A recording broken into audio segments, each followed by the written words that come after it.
Le 1er septembre dernier, ma belle-mère a offert à mon fils un cartable qu'elle avait trouvé dans une décharge, tandis qu'à la fille de ma belle-sœur, elle a donné un nouvel ordinateur portable et 5 000 € en espèces. Avec ces mots blessants, toi, tu es le fils d'une paysanne de la campagne, alors ton cadeau sera à la hauteur. C'était sa façon de me remercier, après que je l'aidais chaque mois en lui envoyant 5 000 €. Ce que j'ai fait après ces paroles a stupéfié tout le monde, surtout elle. Je m'appelle Céline, et ce jour-là, j'avais fini de transférer la somme sur son compte bancaire, comme chaque 15e du mois depuis 3 ans, sans faute. Ma belle-mère, Martine, n'avait même plus besoin de me rappeler. Elle attendait simplement, sûre que l'argent arriverait. Dehors, le ciel gris de la fin d'août laissait tomber une pluie fine sur les rues pavées de Montargis, cette charmante petite ville de la région Centre-Val de Loire où nous habitions. Il restait 3 semaines avant la rentrée scolaire, et je préparais déjà la liste des fournitures pour mon fils Jules, 7 ans, un cartable, des cahiers, des stylos, tout comme les autres parents. Mais moi, j'avais une dépense particulière dont peu de gens étaient au courant. Juste avant une réunion importante au bureau, ma secrétaire, Sylvie, est venue me voir. Je rangeai rapidement mon téléphone dans mon sac à main, pris mes dossiers de rapport et me dirigeai vers la salle de réunion. Cela faisait 8 ans que je travaillais comme analyste financière principale chez Financière Alphonse, une société réputée à Orléans.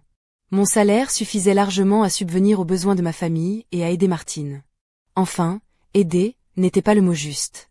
Je finance savie. Tout avait commencé 3 ans plus tôt, quand elle m'avait fait comprendre que sa pension ne lui permettait plus de vivre dignement. Sans hésiter, j'avais proposé un soutien financier. Mon mari, Denis, était reconnaissant, la belle-mère satisfaite, et la paix régnait dans notre foyer. Mais avec le temps, Martine devenait de plus en plus exigeante, ses remarques sur mes origines rurales devenaient plus fréquentes et plus méprisantes. Ce samedi matin, alors que j'aspirais le tapis du salon, la sonnette de l'interphone retentit. C'était elle, comme à son habitude, en pleine canicule, vêtue d'un long manteau noir, un sac en cuir porté en bandoulière et des escarpins à petits talons. Ses cheveux gris étaient tirés en un chignon serré, et ses lèvres peintes d'un rouge profond laissaient une trace sur ma joue quand elle m'embrassa, sans invitation. Denis était sur le balcon en train de réparer le vélo de Jules, et mon petit garçon jouait dans la cour avec les autres enfants. Elle parcourut l'appartement du regard, cherchant déjà la moindre poussière sur les étagères ou un plat mal préparé. Un classique. J'offris du thé, mais pas trop fort, car mon cœur battait à tout rompre. Puis, elle me confia que la voisine du dessus, Madame Valérie, l'avait félicité pour Denis, ce fils si prévenant qui envoyait chaque mois de l'argent. Je restai figée, tenant la boîte de biscuits. Madame Valérie, qui voyait Martine régulièrement dans la cage d'escalier, ignorait que c'était moi, et non mon mari, qui faisait les virements. Martine sourit, mais cette expression avait quelque chose de froid, presque cruel. Dans une famille, tout est commun, déclara-t-elle. Denis gagne l'argent, donc c'est lui qui aide, et toi, tu n'es qu'un simple relais. Denis entra dans la cuisine, essuyant ses mains, et confirma cette version. Il semblait gêné, presque mal à l'aise à chaque fois qu'on évoquait l'aide à sa mère. Moi, je n'en revenais pas. Mon argent et mes efforts devenaient les fruits de son fils, et moi je n'étais plus qu'une exécutante sans visage. En rentrant à la maison, j'essayais de chasser ses pensées, mais elles revenaient sans cesse. Martine s'était approprié mon aide et racontait des histoires inventées sur le succès professionnel de Denis, vantant une soi-disant entreprise de construction dont il serait le patron. En réalité, Denis n'avait aucun business, juste un salaire stable, et cette fable servait à masquer la vérité. Quelques jours plus tard, en accompagnant Jules à la maternelle, j'entendis 2 mamans discuter des cadeaux somptueux reçus par Paulina, la fille de ma belle-sœur, Svetlana. Paulina avait un nouveau robot transformable, des poupées dernier cri, et tout cela grâce à sa grand-mère. Je savais que Svetlana était seule pour élever sa fille, et cette générosité disproportionnée me blessait, surtout quand je pensais à Jules, qui recevait peu, à peine quelques bonbons les week-ends. Un soir, je confrontai Denis. Il semblait surpris, presque désemparé. Martine embellissait la réalité, avoua-t-il. Elle avait honte de devoir dépendre de moi, alors elle préférait faire croire que c'était son fils qui aidait. Mais pour moi, c'était une humiliation. Je travaillais dur pour gagner cet argent, et ma belle-mère le déformait en un trophée de son fils, reléguant ma contribution à de simples formalités. Denis me conseilla de ne pas dramatiser. Mais le malaise grandissait. Martine demandait maintenant une augmentation de son aide. Elle voulait changer sa cuisine, acheter un nouveau frigo, voire rénover son appartement. Le coût dépassait largement ce que je pouvais envisager sans que cela ne creuse un gouffre dans notre budget familial. Face à cette pression, je me sentais coincée. Dire non, c'était risquer de passer pour une ingrate. Accepter, c'était s'enchaîner davantage. Un samedi, Svetlana amena Paulina chez nous. La petite, excitée, me confia que sa grand-mère lui avait promis un cadeau spécial pour la rentrée, parce qu'elle était une bonne petite fille. Je calculai silencieusement que les dépenses pour elle dépassaient largement 15 000 € par an, alors que Jules vivait dans une austérité forcée. En fouillant dans des papiers, je découvris un carnet de notes, écrit de la main de Martine, où elle comptabilisait chaque euro que je lui envoyais comme un prêt, une dette que nous aurions à rembourser un jour. Elle notait aussi les cadeaux pour Paulina, tandis que pour Jules, elle limitait les présents à des leçons de bonne conduite, avec des notes sévères sur son comportement. Je réalisai que j'étais devenue une vache à lait, mon fils le bouc émissaire, et Martine, la stratège silencieuse d'un système cruel. Le jour de la rentrée approchait, et je sentais qu'un piège se refermait sur nous. Un jour, je la surpris fouillant dans nos poubelles. Elle en sortit un vieux cartable usé, à moitié déchiré. Mon sang se glaça. Était-ce le fameux cadeau pour Jules? Cette humiliation publique qu'elle préparait?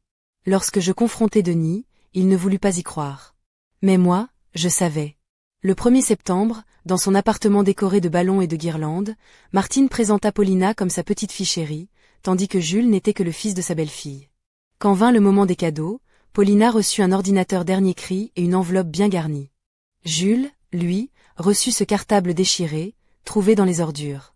Je sentis la colère exploser en moi. Je saisis le cartable et le lançai à la figure de Martine, sous le regard stupéfait des invités. Je dénonçai devant tous ses manipulations, ses calculs, son injustice. Ce jour-là, Denis prit enfin ma défense, coupant les ponts avec sa mère. Depuis, Martine a disparu de nos vies. Jules a retrouvé la joie d'être un enfant aimé et respecté, loin des jeux cruels de sa grand-mère. Quant à moi, j'ai appris qu'il faut savoir dire non, même quand il s'agit de la famille. Parce que l'amour ne s'achète pas, et le respect se mérite. Mais, au fond de moi, je sais que cette histoire n'est pas terminée. Il reste encore des ombres à éclaircir, des secrets à dévoiler. La bataille pour notre dignité vient à peine de commencer. Les jours qui suivirent ce terrible 1er septembre furent à la fois un soulagement et un tourbillon d'émotions contradictoires. Je sentais au fond de moi une force nouvelle, comme si, après des années d'humiliation silencieuse, je venais de briser une lourde chaîne. Mais cette victoire avait un goût amer, un arrière-goût d'inachevé.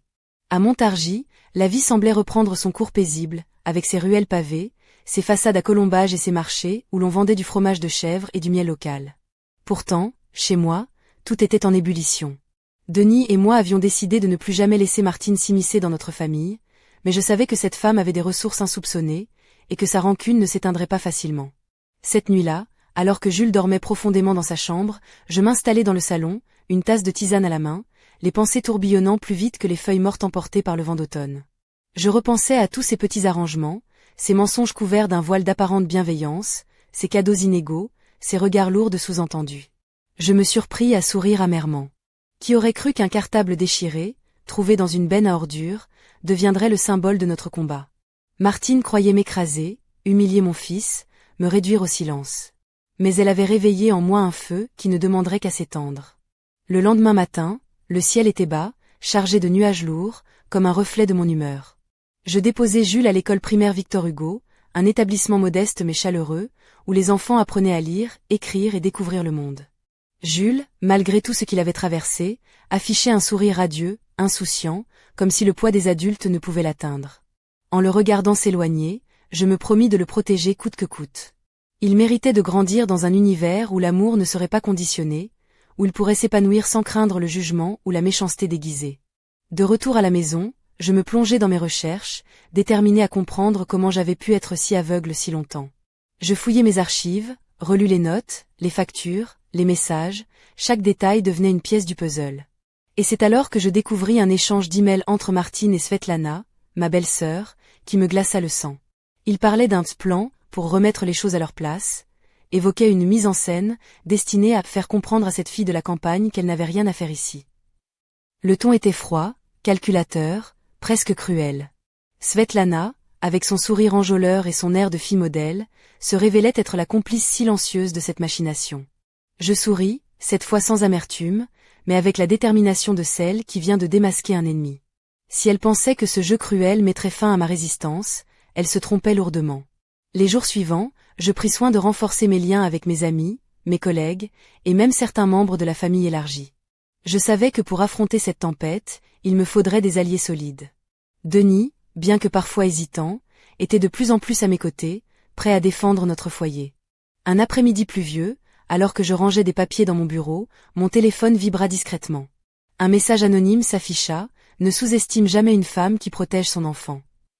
Ce simple avertissement me donna un frisson d'excitation et d'appréhension. Qui pouvait bien être l'auteur? Un allié? Un espion? Je décidai de ne rien dire à Denis pour l'instant. Il était encore fragile, ébranlé par la confrontation avec sa mère, et je ne voulais pas lui ajouter de poids inutile. Moi, j'étais prête à me battre, prête à déployer toutes mes forces pour que Jules ait une enfance digne et heureuse. La semaine qui suivit fut marquée par une série de petits incidents étranges. Des appels sans réponse, des regards insistants dans le quartier, des objets déplacés dans notre appartement. Martine et Svetlana ne renonçaient manifestement pas aussi facilement. Un soir, en rentrant tard du travail, je trouvai sur la table du salon une enveloppe sans nom, contenant une photographie de Jules, prise dans la cour de l'école, avec, griffonné au dos, un message glaçant, « Il sait déjà où est sa place ». Mon sang bouillonna, mais je gardai mon calme. Ce n'était qu'un avertissement, une tentative désespérée de semer la peur. Mais moi, j'étais devenue une femme d'acier. Je passai une nuit blanche à réfléchir à ma prochaine étape. Il fallait que je déjoue leur plan, que je protège mon fils sans lui révéler l'ampleur du combat. Je savais que le véritable affrontement n'était pas encore terminé, que les masques allaient tomber, et que l'issue dépendrait de ma capacité à rester forte, à garder la tête froide.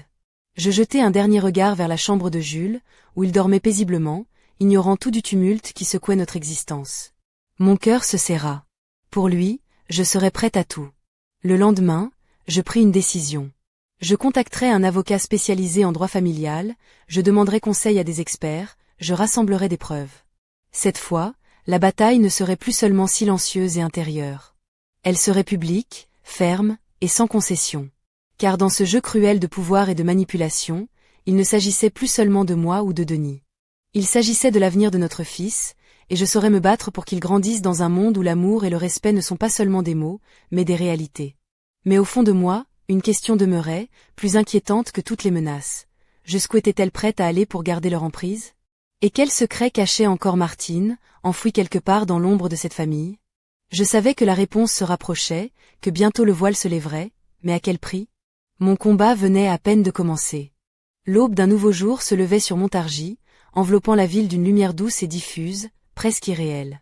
Je me réveillais avec une étrange sensation, comme si quelque chose d'invisible pesait sur mes épaules, une promesse de tempête à venir. Depuis l'incident du cartable, la vie semblait avoir basculé dans une autre dimension, où chaque regard, chaque mot pouvait être un piège ou une arme. Je passais la matinée à organiser mes idées, à préparer les documents à transmettre à mon avocat. Mais au-delà des papiers, c'était mon esprit qui était en ébullition. Je repensais sans cesse à Martine, cette femme dont la froideur et la rancune semblaient pouvoir geler les cœurs. Comment avait-elle pu planifier tout cela avec une telle minutie? Quelle blessure ancienne nourrissait une telle cruauté? Denis, lui, tentait de garder un équilibre fragile. Il voulait croire que sa mère avait agi par ignorance, par peur du changement, mais je savais que c'était bien plus profond. Lorsqu'il me regardait, il y avait une douleur muette, un conflit intérieur entre son amour filial et sa loyauté envers notre famille. Ce jour-là, en sortant du travail, je décidai de faire un détour par la librairie du centre-ville. Je cherchais un livre sur la psychologie familiale, espérant y trouver des réponses, des clés pour comprendre ce labyrinthe d'émotions et de manipulations. La libraire, une dame affable nommée Mireille, me reconnut et me demanda, d'un air complice, si j'allais bien. Je lui souris, consciente que seul le temps et ma détermination pourraient guérir ses blessures. De retour chez moi, je trouvai un paquet anonyme sur la table de la cuisine. Curieuse et méfiante, je l'ouvris lentement. À l'intérieur, un petit carnet semblable à celui que j'avais découvert dans les affaires de Martine, mais cette fois, les pages étaient remplies de souvenirs d'enfance, de lettres jaunies, de photographies en noir et blanc. Je reconnus immédiatement le visage jeune de Martine, souriante, entourée d'enfants dans un village perdu du Berry, bien loin de Montargis. Ces images racontaient une autre histoire, celle d'une femme autrefois pleine d'espoir, de rêves simples, peut-être même de tendresse. Cette découverte me bouleversa. Derrière la carapace dure de ma belle-mère se cachait une histoire, des blessures que je n'avais jamais cherché à comprendre. Je me surpris à ressentir une vague de compassion mêlée à ma colère. Peut-être que, quelque part, nous étions toutes les deux prisonnières d'un destin tordu, d'un héritage familial empoisonné. Ce soir-là, alors que la maison s'emplissait de silence, Denis rentra plus tôt, fatigué et pensif. Je lui montrai le carnet, lui racontai ce que j'avais découvert. Il fronça les sourcils, mais un éclat nouveau apparut dans ses yeux, comme une lumière qui perçait un nuage sombre. Peut-être, murmura-t-il, que si on comprenait mieux d'où elle vient, on pourrait trouver un moyen de tourner la page, sans haine, sans guerre. Je hochai la tête, consciente que ce chemin serait long, semé d'embûches, mais aussi porteur d'espoir. Ce n'était plus seulement une lutte pour protéger Jules, c'était une quête pour réconcilier les blessures du passé, pour libérer notre famille des chaînes invisibles qui l'entravaient. Mais alors que je posais le carnet sur la table, mon téléphone vibra à nouveau. Un message s'afficha, cette fois d'un numéro inconnu, le passé ne dort jamais vraiment. Il est temps de faire face à ce que tu refuses de voir. Un frisson me parcourut, mêlé d'appréhension et de détermination. Le mystère s'épaississait, les secrets enfouis menaçaient de refaire surface, et je savais que pour avancer, il faudrait plonger au cœur de l'ombre, affronter des vérités qui pourraient bien tout changer. Je pris une profonde inspiration. Le combat pour la paix, pour la justice, pour l'amour de mon fils, venait de franchir un nouveau seuil. Et cette fois, aucune armure ne suffirait sans le courage de regarder en face ce que le passé avait laissé derrière lui. Les jours suivants, une atmosphère étrange s'installa dans notre foyer, comme si un voile invisible avait été levé, dévoilant des tensions sous-jacentes jusque-là dissimulées. Je sentais que Martine, malgré son retrait apparent, tirait encore les ficelles dans l'ombre, tandis que Svetlana jouait un rôle plus actif qu'elle ne le laissait paraître. Leur complicité silencieuse me pesait, mais je refusais de céder à la peur. Un matin, alors que l'automne peignait les arbres de Montargis en nuances d'ocre et de rouille, je reçus un appel inattendu. Une voix douce, presque hésitante, me proposa une rencontre discrète dans un café tranquille de la ville, le temps suspendu, un endroit aux allures de boudoir ancien, où la lumière tamisée caressait les murs tapissés de livres. Intrigué, j'acceptai, me demandant qui pouvait bien chercher à m'approcher ainsi. À mon arrivée, une femme d'âge mûr, aux traits fins et aux yeux empreints de mélancolie, m'accueillit avec un sourire fragile. Elle se présenta comme Hélène, une ancienne amie de Martine, témoin d'une époque révolue. Au fil de notre discussion, elle me confia des pans oubliés de l'histoire familiale, des rivalités anciennes, des blessures non cicatrisées, des choix difficiles dictés par la pauvreté et les conventions sociales d'une époque où les femmes devaient se plier à des destins tracés d'avance. Hélène parla aussi de la jeunesse de Martine, de ses espoirs brisés, de l'amertume qui avait fini par ronger son cœur. Elle évoqua avec pudeur les sacrifices consentis, les renoncements, et surtout, la peur profonde d'être oubliée, remplacée, effacée. Cette rencontre bouleversa ma perception. Martine n'était plus seulement l'adversaire impitoyable qui avait voulu détruire ma famille, mais une femme complexe, prisonnière de son passé et de ses blessures.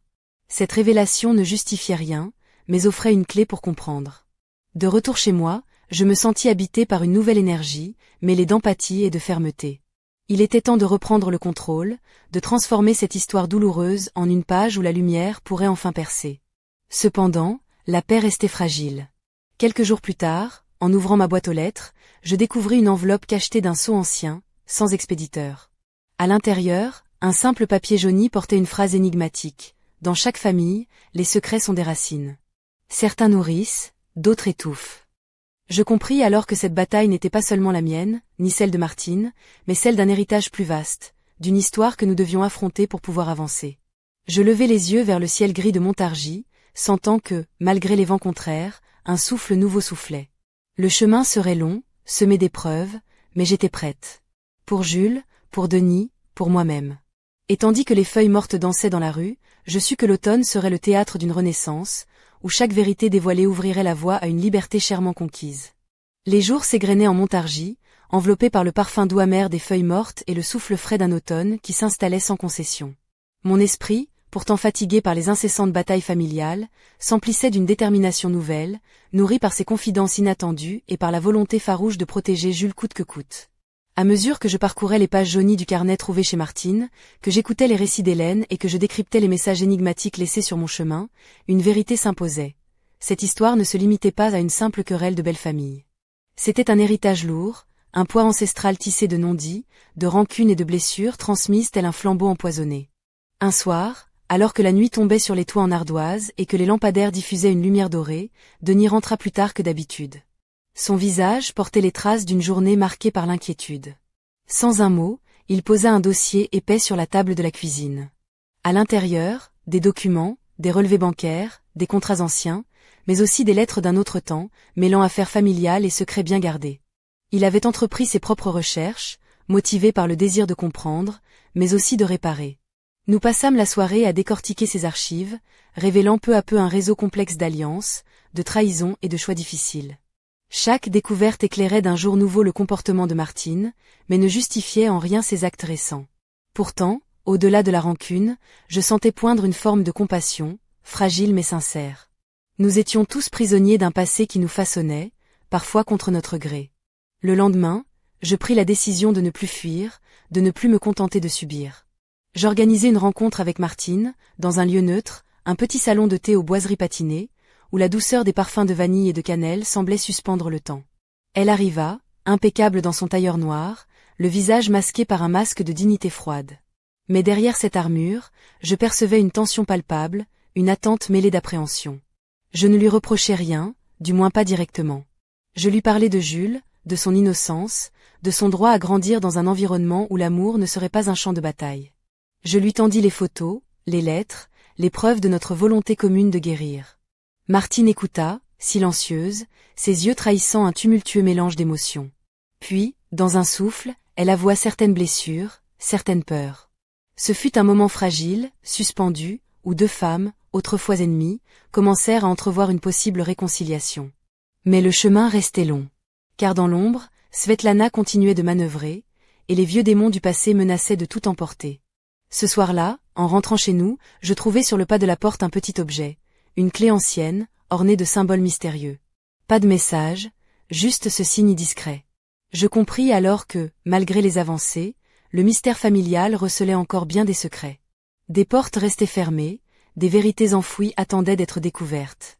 Je serrai la clé dans ma main, sentant la chaleur de l'espoir et le poids des responsabilités. Le combat pour la paix dans ma famille venait de prendre une nouvelle tournure, plus profonde, plus intense. Et tandis que les étoiles s'allumaient dans le ciel clair de Montargis, je sus que je ne serais plus jamais la même. Que cette histoire, avec ses ombres et ses lumières, me guiderait vers une vérité plus grande. Le voile se levait, mais le spectacle ne faisait que commencer.